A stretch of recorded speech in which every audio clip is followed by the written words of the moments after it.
Trejo, profesor de Relaciones Internacionales, amigo de esta casa, miembro de esta familia Sin Censura. Primero, con un abrazo de nuevo año, esperando que este 2022 venga cargado de proyectos y éxitos y sobre todo de bendiciones personales. Querido Jesús, tú sabes que te estimo y te mando un abrazo. ¿Qué tal, querido Vicente? Feliz año 2022. Como dices, la estimación es mutua, el respeto es recíproco y bueno, pues muy contento como cada viernes de estar acá en Sin Censura. Antes de entrarle a los temas internacionales, ¿cómo viste esta obra maestra del Fisgón? Su caricatura, los moneros, le duela a quien le duela, le pese a quien le pese, con sus caricaturas gritan verdades en donde publican. No sé si ya viste la caricatura de El Fisgón. Le mando un saludo a Rafa Barajas, El Fisgón, que publica haciendo referencia a aquella película del Silencio de los Inocentes con Felipe Calderón, y dice El silencio de los expresidentes. Vaya jornadas con un Felipe Calderón casi desaparecido de redes sociales. Dame tu opinión, profe. Déjame empezar con eso. Mira, ciertamente, si hacemos un paneo histórico, la gente en general en los diferentes pueblos difícilmente tenían acceso a la educación pública, difícilmente tenían acceso a una formación académica y por lo tanto entonces históricamente las imágenes se convirtieron en una manera de expresar, en una manera de comunicar, en una manera de transmitir conocimiento, y esto viene desde la prehistoria hasta la fecha, hasta nuestros días, a pesar de que cada vez mayores porcentajes de población de a pie tienen acceso a la educación y sabemos leer. Las imágenes no dejan de ser importantes, sobre todo en la sátira política. Y esto que hace el Fisgón Monero es una prueba de ello. La sátira política hace parte también de la alfabetización, del despertar de las conciencias. Y esto genera, Vicente, un ecosistema en donde muchas veces se dicen demasiadas cosas sin poner una sola palabra, como son las imágenes. Desde ese punto de vista, el sarcasmo, la ironía, la sátira se convierten en críticas demoledoras para los sujetos políticos de los que se trate, a los que se dedique dicha sátira. Aquí está lo que deja el maestro Fisgón Monero, el Monero Fisgón, Rafael Barajas, en esta caricatura que es brutal, brutal, sobre Felipe Calderón. Dice: Felipe Calderón, Genaro García Luna, Cárdenas Palomino, el silencio de los expresidentes, que los investiguen a todos, caiga quien caiga, del sexenio que sea. Ahí se las dejamos de tarea. Y yo sé que traes temas muy interesantes, sobre todo por las declaraciones del presidente de Estados Unidos, Joe Biden, y más reacciones políticas en Estados Unidos a un año de aquella toma violenta del Capitolio por seguidores de Donald Trump. Profe, es una herida que sigue abierta y que siempre está latente esa posibilidad de una, híjole, ¿cómo llamarle? ¿Insurgencia? ¿Cómo le llamarías tú, profe? Pues literal, Vicente, la dinamización o dinamitar un orden que mal que bien había estado funcionando en Estados Unidos, había estado permitiendo la coexistencia pacífica de fuerzas y de diferentes grupos de interés que al amparo justamente de cierta normatividad, de cierta estructura política, habían coexistido. Ya habíamos dicho en algunas otras entrevistas que autores como Roger Smith en American Politics, en la política estadounidense, que es un libro que la gente debiera leer para entender el sistema político estadounidense, que es muy interesante y que la verdad, Vicente, a veces es un poco frustrante ver los sistemas universitarios en México, incluso los centros de investigación que se supone que son creados para especializarse en algún tema. Es súper frustrante que si nuestro comercio depende del 80% de lo que mandamos a Estados Unidos, que si las remesas rompen récord y es una de las principales entradas de divisas a este país, que si a Estados Unidos es el país al que más petróleo le vendemos, la mayor cantidad de turistas vienen de Estados Unidos a México, somos el principal socio comercial para Estados Unidos, representamos para ellos el 15% y comercializamos más que España, Francia, Italia, Holanda, Portugal y Austria juntos, puestos en bola. Bueno, pues que no tengamos, como hacen los chinos, como hacen los coreanos del sur o los japoneses, es frustrante que no tengamos centros de investigación especializados en Estados Unidos. Y de pronto tenemos por ahí un par de posgrados que hablan de la relación México-Estados Unidos.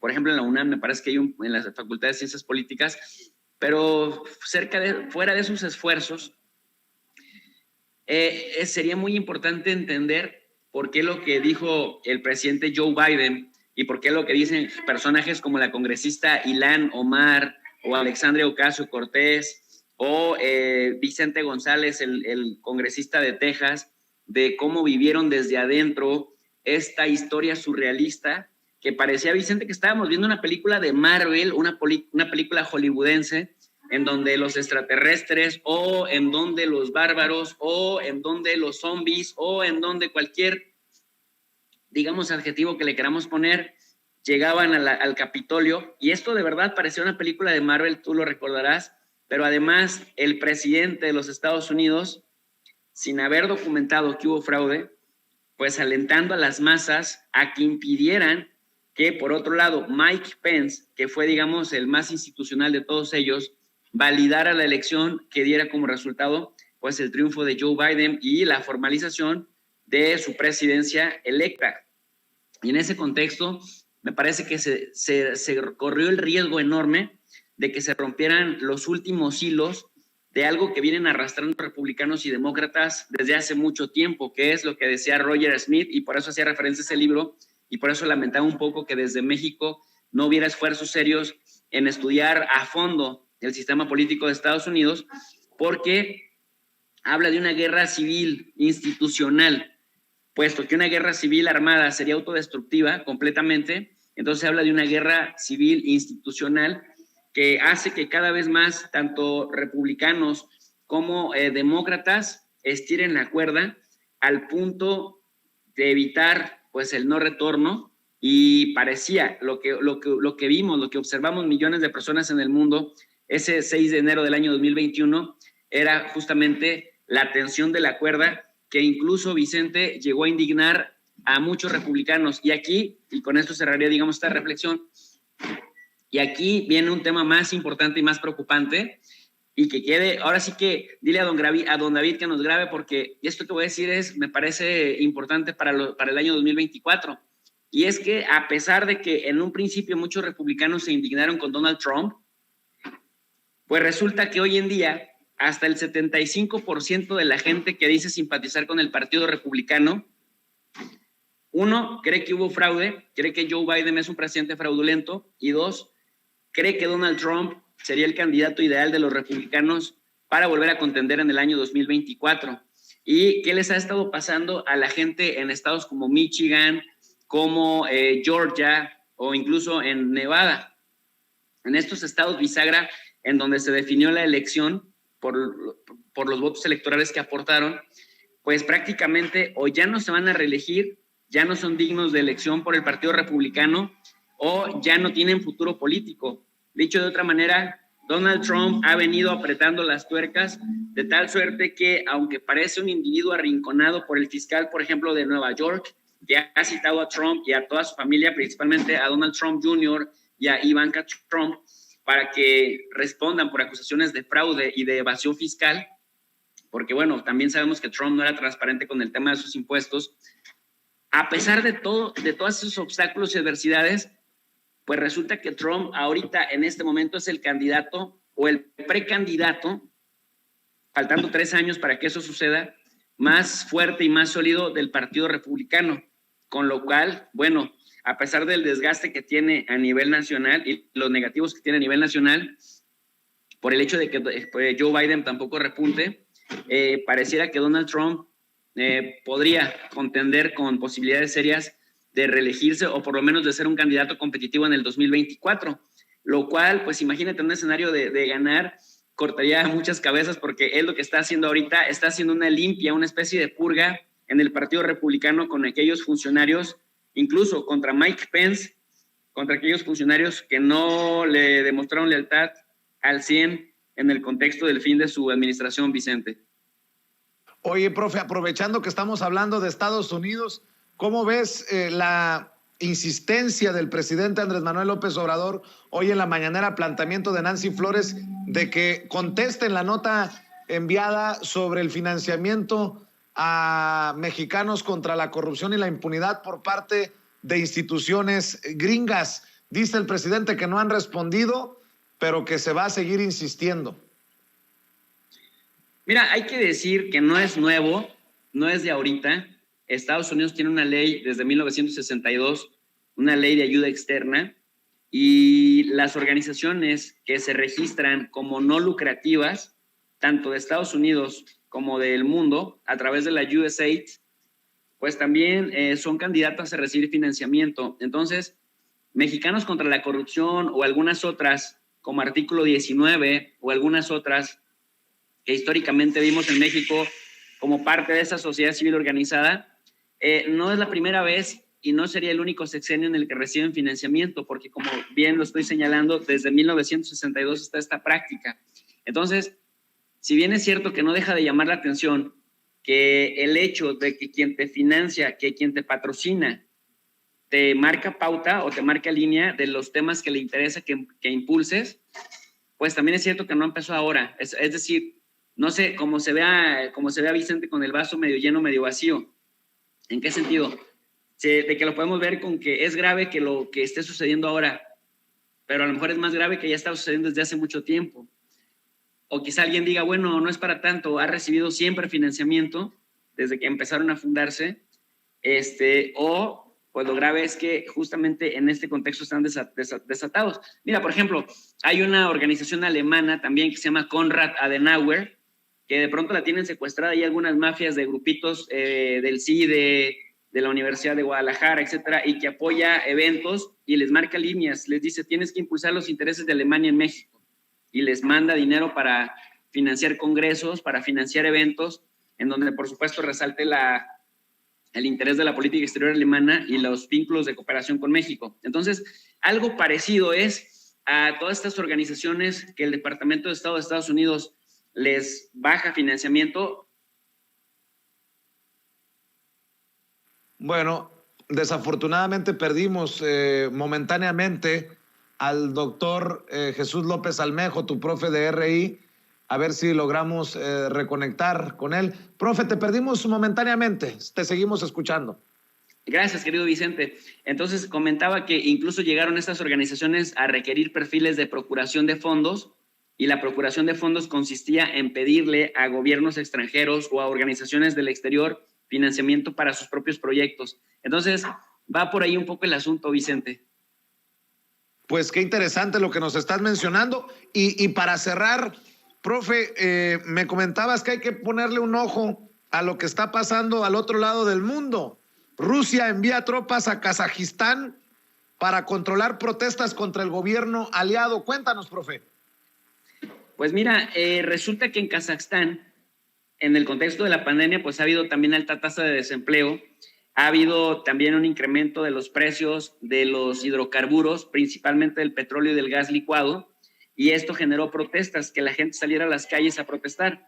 Entonces, el gobierno actual, que apenas empezó en el año 2019 y que desde 1992 es el segundo presidente que ha tenido ese país, Kazajstán, que por cierto tiene 19 millones de habitantes, pero es la potencia petrolera mundial número 12 con más reservas probadas, es el 9º país con más extensión territorial, y que además pues es ex república soviética vinculada a Moscú, y que a partir del 91 pues logra su independencia. Entonces, el presidente actual, que apenas empezó en 2019, para responder, digamos, a las protestas, vuelve a bajar los precios de los hidrocarburos porque decidió dejar de controlarlos. Entonces, la iniciativa privada, para aquellos que dicen que siempre es mejor que el mercado lo controlen las manos privadas, dispararon los precios, y nuevamente ante las protestas el gobierno kazajo vuelve a regular los precios, los vuelve a bajar, pero para entonces ya era demasiado tarde.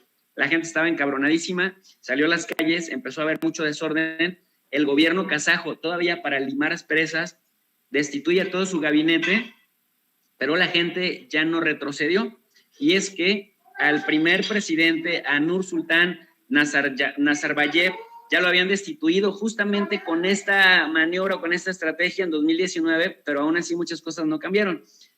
Entonces se empezó a teorizar que no era un tema social el que realmente estaba moviendo a esa cantidad importante de manifestantes, sino intereses extranjeros. En ese contexto, Rusia dice, esta revolución de los colores me suena a que Estados Unidos y sus aliados están infiltrando gente en Kazajstán, y como también Kazajstán es una potencia petrolera, que decíamos que es el país número 9 en extensión territorial y solito aporta hasta el 60% del Producto Interno Bruto de la región y tiene una gran frontera con Rusia y además tiene salida al Mar Caspio. Y el Mar Caspio, Vicente, tiene la reserva gasera del 18%, es decir, el 18% de las reservas de gas que se encuentran en el mundo están justamente ahí en el Mar Caspio. Por eso, países petroleros que también son gaseros como Azerbaiyán, Rusia, Irán y el mismo Kazajstán, pues tienen como característica su salida al Mar Caspio. Entonces, geopolíticamente, aunque en México hablamos muy poco de un país como Kazajstán, porque literal, geográfica y culturalmente está bastante lejos, Kazajstán es importante para muchas operaciones y para también marcar precios del petróleo. Bajo el argumento nuevamente repetido de apoyar al derecho a la manifestación de las personas, pues Estados Unidos nuevamente está tratando de vender la idea de que la democracia ya es momento de que llegue a ese país.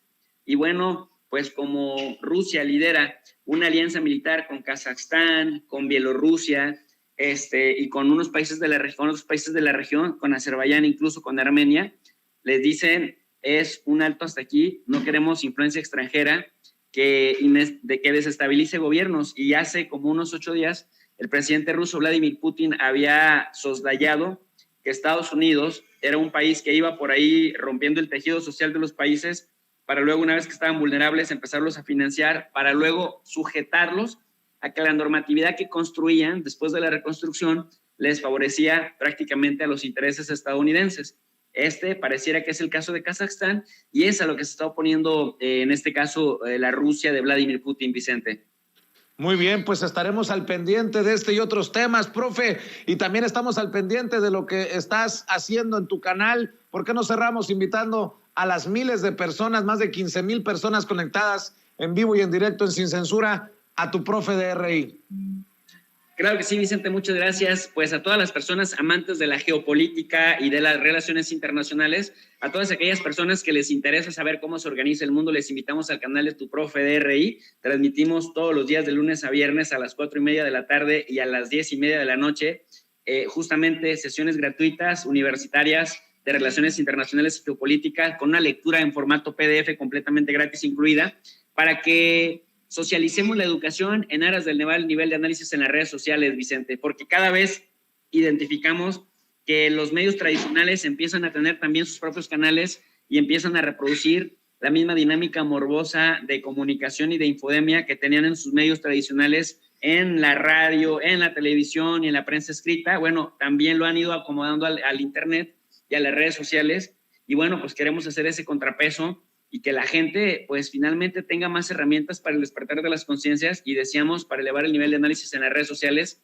que pues siguen esforzándose las fuerzas reaccionarias por bajar, Vicente. Así es, profe, pues siempre agradecido, te mando un abrazo y que este 2022 nuestros caminos sigan ahí, paralelos, para seguir aportando juntos para la audiencia. Te mando un abrazote. Así es, amigo, que sean paralelos y perpendiculares y que sigamos acompañándonos. Mucho éxito para este 2022 y estamos a la orden siempre.